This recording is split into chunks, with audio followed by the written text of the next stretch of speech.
Hey guys, TC here again, another review for you with an Ace Tank replay. Today we're going to look at the Cromell B. This tank was part of the Cromell Berlin package. So with this tank you got a crew that were fully trained in the tank and with brothers in arms already trained. And as you can see, I'm already up to my 4th skill on this tank. I did used to have a normal Cromell, but I played this and the normal Cromell back to back, and to be honest with you, it made me think, why did I buy this?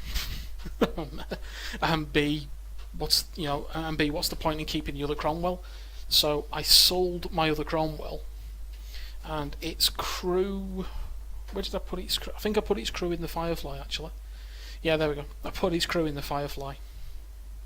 So the Cromell B is a tier 6 premium, a British medium tank. It was part of the Berlin trio, which was technically a Berlin foursome, but we only got 3 tanks here. Each of them came with something special. So the IS-2 crew had BIA trained as well. The Rudy crew had BIA, but you also got Zara kick, so you didn't really need 6th sense because it used to bark whenever you were spotted. All of them premium tier 6 and a tier 7 there. I chose just to get this one. I'm not really a big fan of the 1385, of the T3485. It's okay, but I don't get on with it too much. I'm not sure why, but I just can't. Anyway, this is the tank that I've been trying to do medium tank mission 12 in for the Object 260, and I'm very happy to say that I now can reset my loadout to this, because as you can see, completed with honours. That mission has taken me 2 months, god damn you Wargaming and your RNG based game. 2 months of trying to get that done, and I finally achieved it. I didn't save the replay either because I was too happy, and I've had to buy a new keyboard because of it. But I'm so happy to have achieved that mission, because now I've only got a few other missions to complete before I own the 260, which is going to be awesome. Crew set out, as you can see, they've all got BIA. I'm working on camo on them all as well. The commander I've added to that recon and 6th sense. The gunner I've added snapshot and deadeye. The driver smooth ride and clutch braking. The radio operator situational awareness and repairs, and the loader safe storage and repairs. And that's pretty much it. Everyone knows the Cromell. It's an awesome tier 6 medium. It's very fast, it's very mobile. It has armour, it just isn't very good. Its turret traverse is phenomenally fast. There's only a few tanks got quicker turret traverse. In the configuration that you see here, which is my MT12 attempt configuration, it does have just over 3 seconds on its reload, so it's a very rapid firing gun. Compared to the standard Cromell, it's a little bit less accurate and has a bit longer aim time, but to be fair, the Cromwell's a dogfighter. You get in, you get it, you start mixing it up, you're going left, you're going right, you're going all over the show with them. That's what this tank is for. As we can see though, I've got the rammer, the vents and the gun lane drive. Because of the benefits, combining them with Deadeye, I have been running a lot of premium APCR ammunition in this tank. It's totally unneeded though. As you can see, you've got 145 pen and 202 with your premium. The only benefit of the APCR is when you combine it with the Deadeye perk on the gunner here. No, this is the driver, just bear with me a second, where is he? There he is. The gunner, the Deadeye perk, when you compare it with APCR, the chance of module damage is more increased. So to set a tank on fire, it's a lot more effective, and that's the only reason I've done it. I would normally choose to run this tank in the following split. I'd still load a decent chunk of APCR, maybe a bit more APCR actually. That's a bit too much. Yeah, 20 feels about right. More AP, there we go. That's the configuration I normally will run this tank in, because that's what I feel it needs. It's got enough penetration with its standard ammunition for you to blaze away. Having done that, what we'll do is we'll just get rid of those shells, because we don't need them. So we'll just sell them, and I know what they are, so I'm going to sell those as well. So that's my take on the Cromwell. As you can see as well, I'm running pudding and tea on this vehicle. The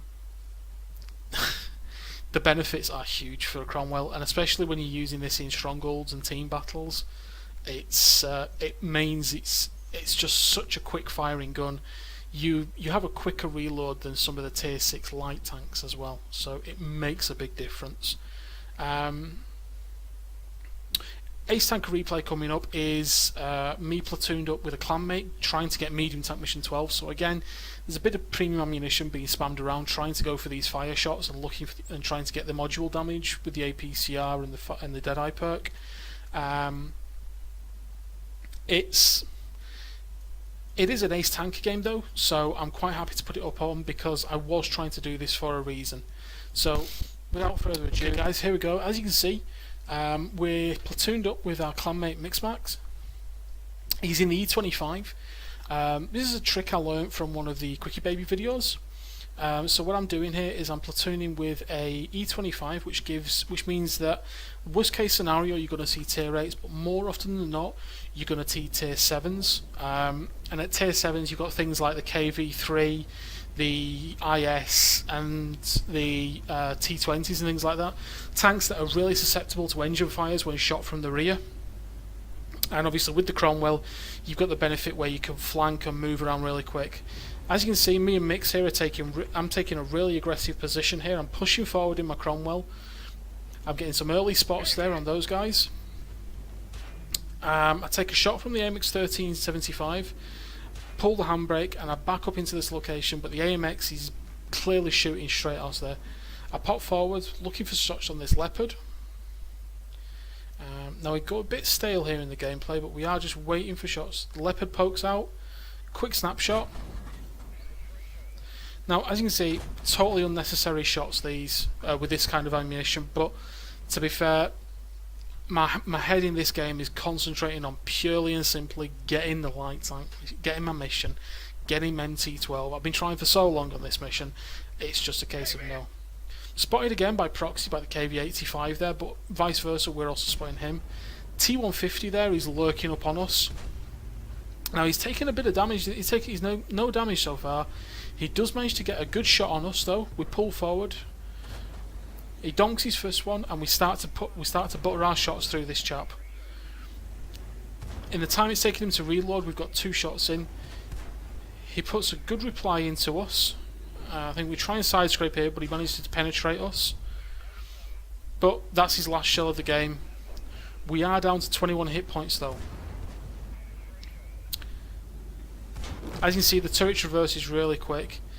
As you can see, I'm looking down here and I spot the OI, so I aim and I think nope, so I'm going to go for the Black Prince. As you can see, we're looking at the tail of the Black Prince there, trying to get some shots in it and set it on fire, but unfortunately he just runs out of hit points before we can do. And we're off. We're running away from the OI and from the 3001P. The OI shoots, but luckily the ground swallows us up and we duck the shot. Up to 1531 damage now with our 2 kills. We're pushing forward as quick as we can do.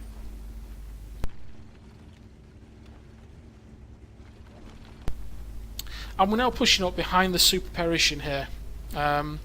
Poetic Justice, in fact, it was actually a M46 Pattern KR, which is a different version of this. Here we go, we're behind him, we're looking for the engine fire shots. And unfortunately we don't get the fire, but somebody else does. But we do get, but he's put his fire out. We rotate around, we track him. I back up. 1 shell, he misses his return fire, and after this, game over, he's dead. Our friendly artillery there barely misses us. We're on 3 kills and 2702 damage. There's only 1 tank left. This game has lasted less than 4 minutes. Absolute riot, a 15-1 victory. And there we go, game over already. Guys, here we go, this is the post-game results. As you can see, Mastery Badge, Bruiser, Duelist, Fire for Effect, 72,897 credits, 2,085 experience, not doubled. Top of the team there for experience with a base XP of 1390, and top of the team for damage as well with 2702 damage. Because of the ammunition we did lose credits, but like I said, my goal in this game was purely and simply MT12. 23 shots fired, 23 hits, 21 penetrations, so 2 unlucky bounces, but none of our shots missed the target.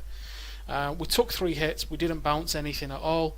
We only spotted 1 enemy vehicle, but damaged and destroyed was 4 out of 3, 973 spotting and damage, and we travelled 1.84 miles. As I said, it was a lucky ace tanker game this, because I was intending to get the MT12 mission. I wasn't going out to ace this tank. Surprisingly, a couple of games later, I did actually get MT12. Where I was lucky enough to burn down an M46 pattern KR from full health with 2 fires. So, completed the mission. I'm absolutely over the moon that that's done now, because I don't have to run this tank, as you saw in this configuration. I'm not really one for firing ammunition like this. I know, you've had a couple of replays today where I have done, but I've been doing it for a reason which I think are justifiable in my opinion. Yours may differ, and I'm sorry if it upsets you, but must, and I want the Object 260. I'm a collector at heart. I've got to do it. If the Bromwell does come up for sale again, guys, really recommend you pick one up. It's as good, if not better than the standard Cromwell, because it's that premium tank, because of the matchmaking. You might not get the crew, but if you've already got a Cromwell with a good crew, this is a perfect replacement for it, and you still get the benefit of having a Cromwell. You just earn more credits with this. So that's my Bromwell review, guys. If it comes up, don't let it out your sight. Thanks for watching. If you're new, again, please subscribe to the channel. Everyone helps. And hopefully I'll catch you all soon. See you soon, guys. Bye.